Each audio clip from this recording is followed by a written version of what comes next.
yote, kifo kilitujia kwa sababu ya uasili wa nyoka.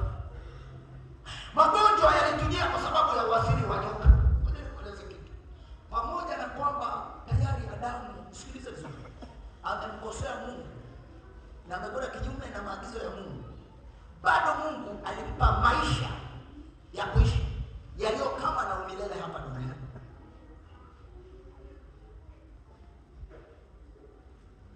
Sema amen.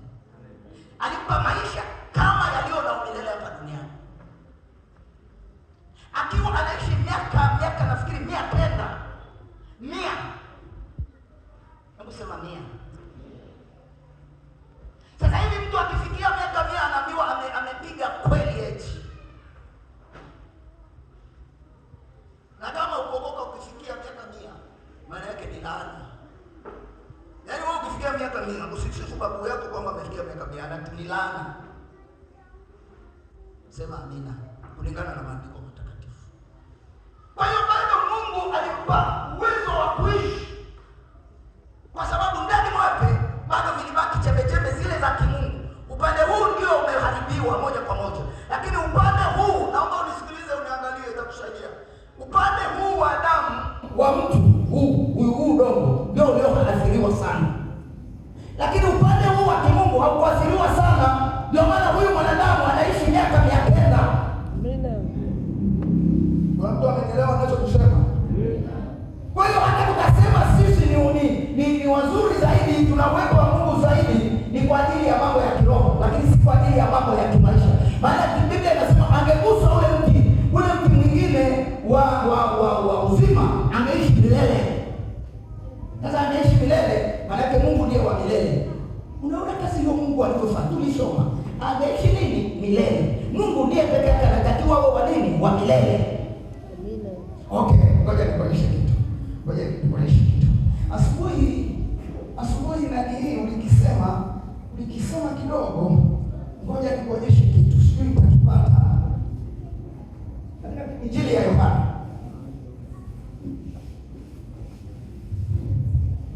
Katika Injili ya Yohana kuna kitu ninachokitafuta pale.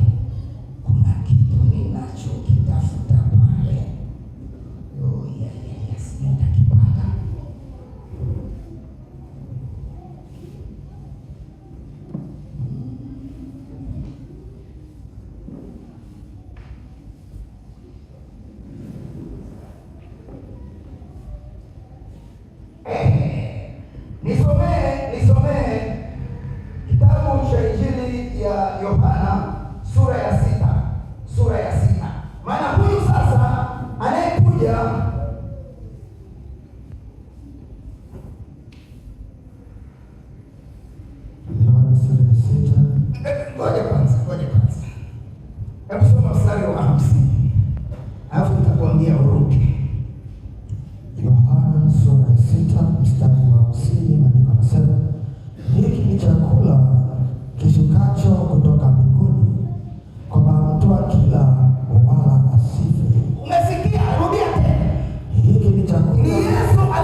chakula wakafa, bali akilaye chakula hicho ataishi milele.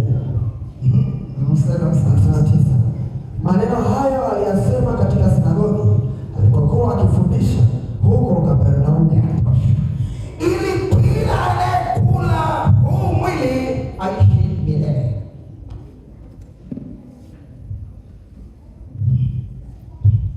Sasa Mungu anarudisha umilele ndani wetu kupitia mwanae Yesu Kristo, ambapo ule umilele nimekuambia uliokuwa ndani ya Adamu ulikuwa una ukomo. Sema amina. Ulikuwa una ukomo kwa sababu gani? Kwa sababu upande mmoja ulikuwa Mungu, upande mmoja ulikuwa mtu. Na vivyo hivyo, msikilize, Yesu alipokuja, upande mmoja ni Mungu, upande mmoja ni mtu. Biblia inasema Yesu ni mtu 100% na ni Mungu 100%. Sasa huu Mungu unaozungumziwa ndani mwetu ndio unaobeba umilele wetu, kwamba tukiwa na Kristo tujapokufa sisi hatufi, bali tunaendelea kuishi milele. Ndio maana huyu anasema kuwapi mauti kutamba kwako, maana hofu ya mauti ni dhambi, na dhambi imekwisha kuharibiwa na nini? Na mauti wa Yesu Kristo, wa kufa kwake na kufufuka kwake. Maana yake ni kwamba tunapokuwa na Kristo ndani mwetu tunabadilishwa, tunakuwa kama Kristo, kwamba tujapokufa sisi hatufi, bado tutafufuliwa na kuishi milele. Ndio alikuwa na maana yake kwamba ndani mwenu sasa kuna umilele, hakuna kifo. Lakini katika hali ya kimwili kufa, utarudi kwa udongo, umetoka utarudi udongoni hivyo hivyo, lakini ndani yako bado kuna umilele unayemwamini Yesu Kristo. Tunaelewa? Katika Kristo Yesu tunazaliwa mara ya pili. Tunapozaliwa mara ya pili, tunakuwa uzao wa kwanza ni ule wa Adamu uliotoka udongoni. Uzao wa pili tunaozaliwa nao ni uzao wa Mungu mwenyewe kupitia mwanae Yesu Kristo. Tukasoma katika Petro wa kwanza sura ya kwanza mstari ule nafikiri kwa 19-20. Anasema tumezaliwa kwa neno la Mungu, kwa mbegu isiyoharibika. Sema amen. Ndio maana Nikodemo alipotaka kwenda mbinguni akaambiwa, Nikodemo, ni sharti uzaliwe mara ya pili. Haturuki, hatuendi rahisi mbinguni. Sharti uzaliwe mara nini? Ya pili. Sasa hasara zilizopatikana ni kupoteza ule umilele. Hasara zilizopatikana kupitia Adamu wa kwanza. Jina la Bwana libarikiwe. Ni kupoteza heshima ya Mungu, ni kupoteza uhusiano wa Mungu kati ya mwanadamu na yeye. Okay, soma kile kitabu cha Isaya 58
cha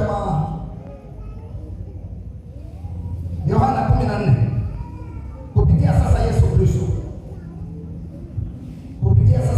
Kristo, ili tufike kwa Mungu au kuwe na share na Mungu. Neno linasemaje? Hebu soma kuanzia mstari wa 6. Yohana sura ya 14 na mstari wa 6, anasema Yesu akamwambia, mimi ndimi njia na kweli na uzima. Unaona, ametaja uzima. Ule uzima aliyosema utakuwa na uzima wa milele. Uzima unakuja ndani mwetu kwa kumwamini nani?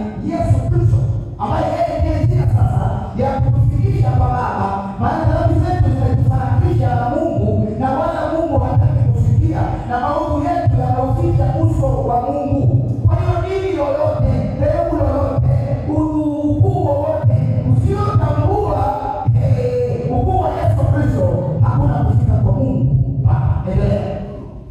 Anasema mtu haji kwa Baba ila kwa njia ya mimi. Endelea.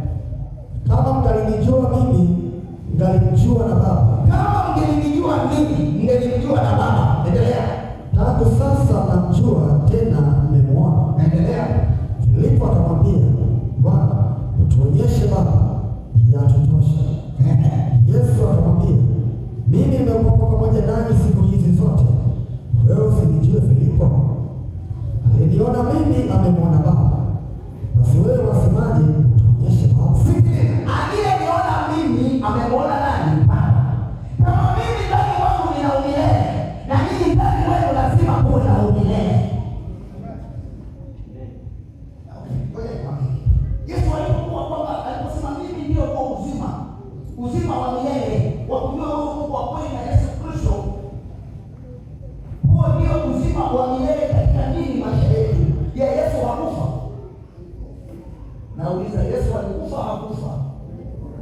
Lakini kufa kwake ilikuwa sio mwisho wa maisha yake. Ndio maana Biblia inasema siku ya tatu kaburi halikuweza kumshika. Walipofika wale wamama, malaika wakawaambia wale wamama, mnamtafuta nani? Mnamtafuta yeye ambaye aliye hai, na wewe unakuwa hai kama Kristo alivyokufa akafufuka kama hai, na ndani yako kuna kufa na kuna uhai wa kuishi milele kwa maisha yako ya baadaye. Sema amen, amen, amen. Kwa hiyo kama Mungu anaishi milele, anasema aliyeniona mimi amemwona nani? Baba. Na ndani ya Baba kuna nini? Kuna umilele. Sema amina. Ngoja tukiendelea kuona. Anasema mimi ndani ya Baba na Baba ndani yangu, na ninyi ndani yangu na mimi ndani yenu. Mimi na mimi ndani, nyinyi ndani yangu na mimi ndani yenu. Kama mimi na mimi nilivyokuwa ndani ya Baba na Baba akawa ndani mwangu, maana sasa huo milele lazima utokee.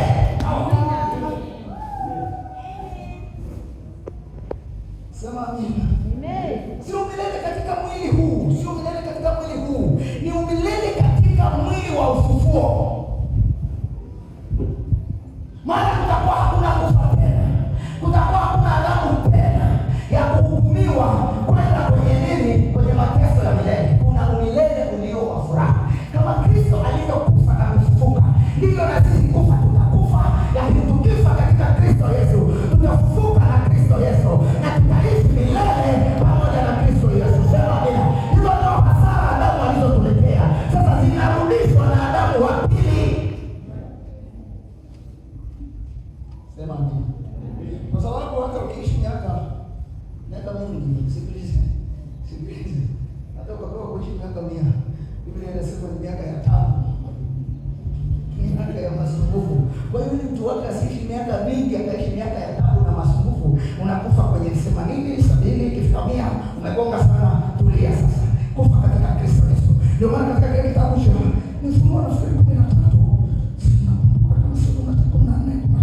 anasema heri wafu wafao katika Bwana.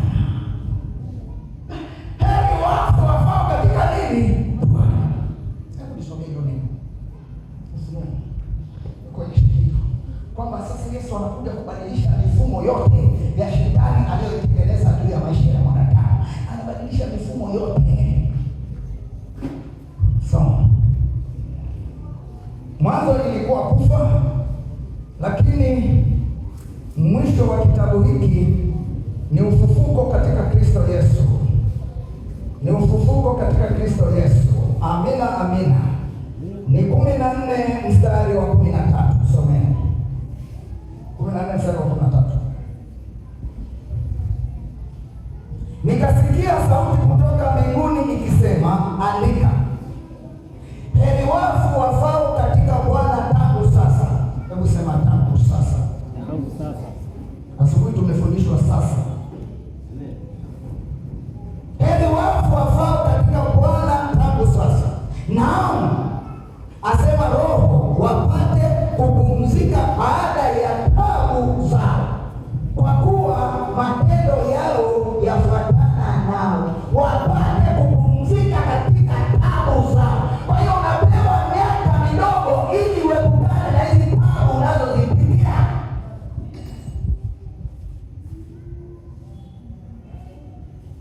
Kwa hiyo mfumo wa wanadamu kuishi unategemea Adamu wa pili ambaye ni Yesu Kristo.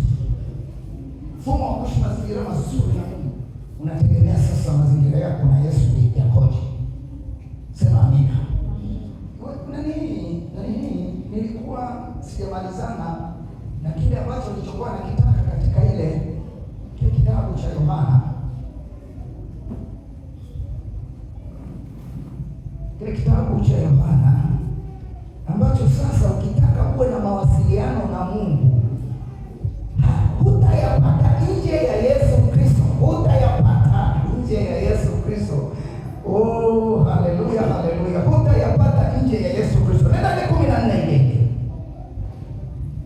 Aliposema aliyeniona mimi amemuona Baba. Anamwambia Filipo, akiwa ni Filipo kweli kama mimi na wewe tulivyo. Mstari wa 10. Maandiko yanasema Yohana sura ya 14 na mstari wa 10. Usadiki ya kwamba mimi ni ndani ya Baba na Baba yu ndani yangu.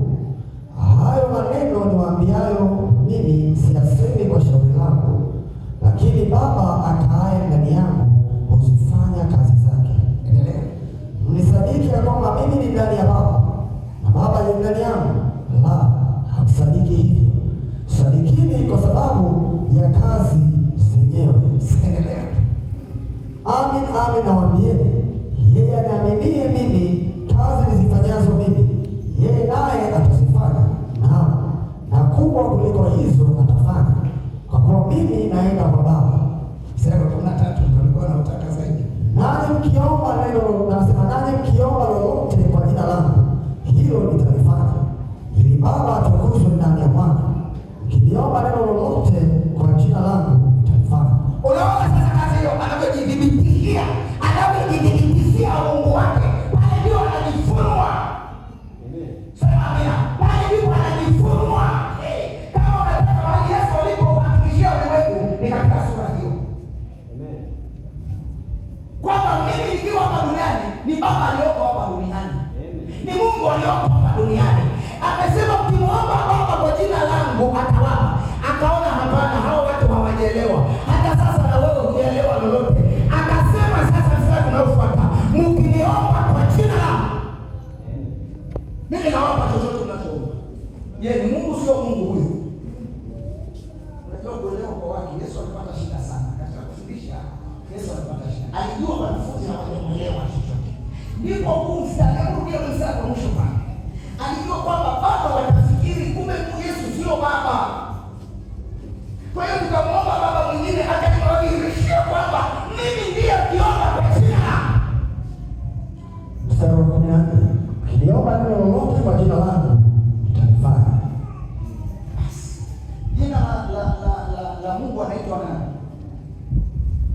Majina yalikuwa mengi katika Agano la Kale. Naomba unisikilize. Hatuko kwenye giza huko. Hatuko kwenye kivuli. Tuko kwenye uhalisia. Katika Agano Jipya, jina la Mungu anaitwa nani? Yesu. Huyo anasema Yehova. Yehova ni zamani ya Agano la Kale huko. Nimekwambia toka huko kwenye Agano la Kale. Mungu anaitwa Yesu. Kwa hiyo ndio maana anasema mimi kama mkiomba kwa jina langu, jina ambalo ni la Mungu mwenyewe, nitawapa. Amen. Maana walikuwa na mashaka kwamba kumbe tuliye naye sio baba. Kumbe tuliye naomba msikilize vizuri, nimalizie, utaelewa ninachosema. Hapa kwenye mstari huu uliokuwa kabla ya uamsho, anasema mkimwomba baba kwa jina langu atawapa. Akasema okay, hawajui. Wanaona kwamba mimi sina mamlaka yale ya kimungu. Ngoja niwapasulie huu mstari wa mwisho. Kwamba mkiniomba kwa jina langu chochote nawapa. Sio baba. Maana mimi nasimama kama baba hapa duniani. Mimi ni baba. Jina la Mungu ni nani? Ni Yesu. Ndio maana maombi yoyote tukiomba tunasema baba katika jina la Yesu. Kwa nini unasema? Unajua wengine tu wanasema hivyo lakini hawajui maana yake. Kwamba liko wapi kwenye Biblia. Unajua kuna kuomba kwa kunukuu kufundishwa. Lakini si kwa kuomba kwa ufunuo wa neno.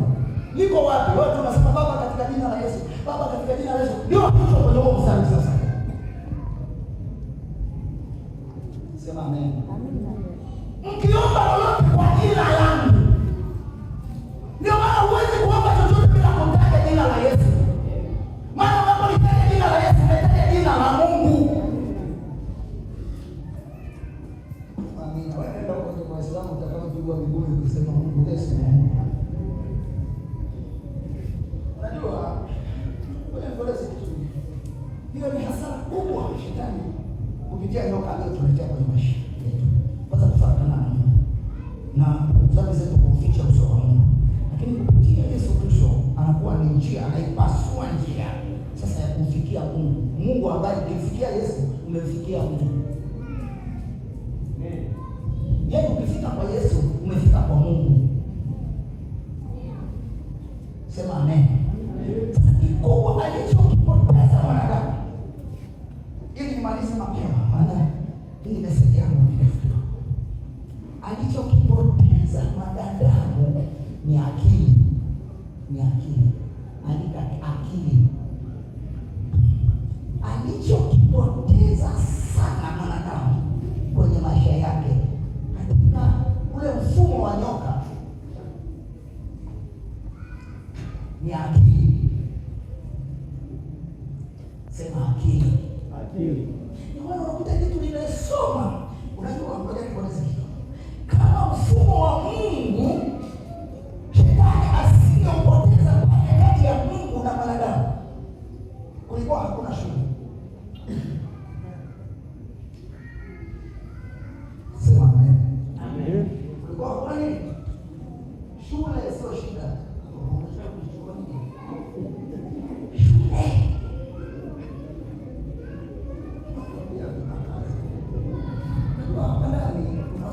Wasomi, unafundisha wajinga, unafundisha wagonjwa, unafundisha yani kila kama ni kazi ya Mungu ni kazi kubwa kupita kazi zote. Maana kila mtu yuko hapa ndani. Aliyeshindikana yuko hapa. Aliyetoka gerezani yuko hapa. Aliyekuwa mgumu wa kutupa huko ameshindikana kwa wazazi yuko hapa. Kwa hiyo unatakiwa ujipange na Mungu wewe kama Mungu unaposimama mbele za watu hapa. Sema amen. Ilikuwa si mfumo uliopotea. Ilikuwa Mungu mwenyewe. Ngoja nikuonyeshe. Waraka kwanza wa Yohana. Waraka kwanza wa Yohana.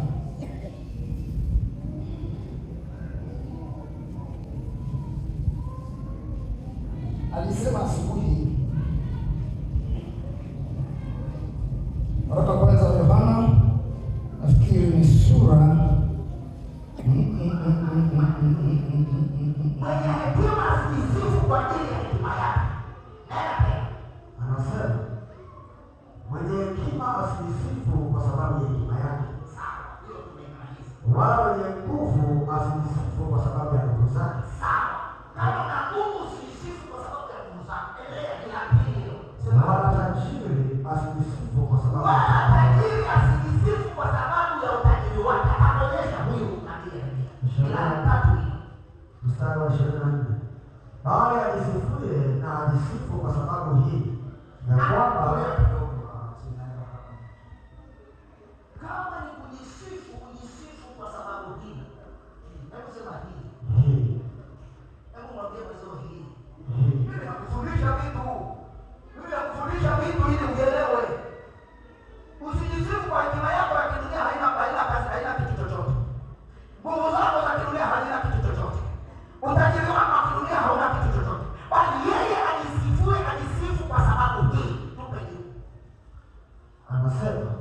ya kwamba ananifahamu mimi. Yaani anasema kwamba Mungu, yaani ujisifu kwa sababu unamfahamu Mungu. Sio Yeremia, sio kumfahamu Yeremia. Kwa sababu ananifahamu mimi, yaani Mungu. Anaendelea kusema na kunijua ya kuwa mimi ni Bwana nitendaye wema na hukumu na haki katika nchi, maana mimi napendezwa na mambo hayo, asema Bwana. Yaani anasema yeye aonaye fahari kwa sababu amenijua mimi Mungu. Kwa hiyo mimi ufahamu wangu na jeuri yangu yote mbele za mapepo, mbele za wachawi, mbele siku za nani, watu walio na elimu zote, ni kwa sababu nimekujua Bwana. Piga Yesu makofi. Na wewe kwa sababu umejua, unajua nataka ukamilike na wewe uone fahari katika Bwana. Maana Bwana katika Bwana unalobeka. Unalobeka kwa sababu ya kuchana. Lakini ukikomaa kama mimi kulobeki. Walitamani kuniloga hapa palikuwa pamejaa wachawi kitandani kushoto. Na huyo anaweza akajua. Maana huyu ndiye nikizungumza kitandani kidogo kidogo kwa nyuma atajua zaidi. Lakini kidogo akakaa. Anajua. Walijaribu kuniloga. Sana tena si kidogo. Walipochukua wachawi wote wako kumbebelebele wakaona hapa pamepangwa. Na Mungu aliye hai. Sema amen. Kwa hiyo ninaona fahari kwa sababu nimejua Yesu Kristo ambaye ndiye Mungu katika maisha yangu. Ambaye yeye ndiye anayefundisha mambo yote. Kwa hiyo maadamu alichokipoteza kikubwa ni akili. Na ndio kikubwa Yesu alichokileta. Maana ukimwamini yeye, wokovu kwanza. Wokovu ukishapata vizuri, unakuwa wokovu unakupa ofa ya kuwa na akili. Ndio maana wengine hapa wameangalia, ndio maana tunapata shida kwa hiyo. Ile nimeokoka ni aiba. Hivi nalo ninasema na mimi nimeokoka. Ndio maana tunakaza. Lakini inawezekana kuokoka umeokoka. Bali unaendelea. Unajua mtoto wa shule, anapoandikishwa mtoto wa shule, lakini ukamkuta jana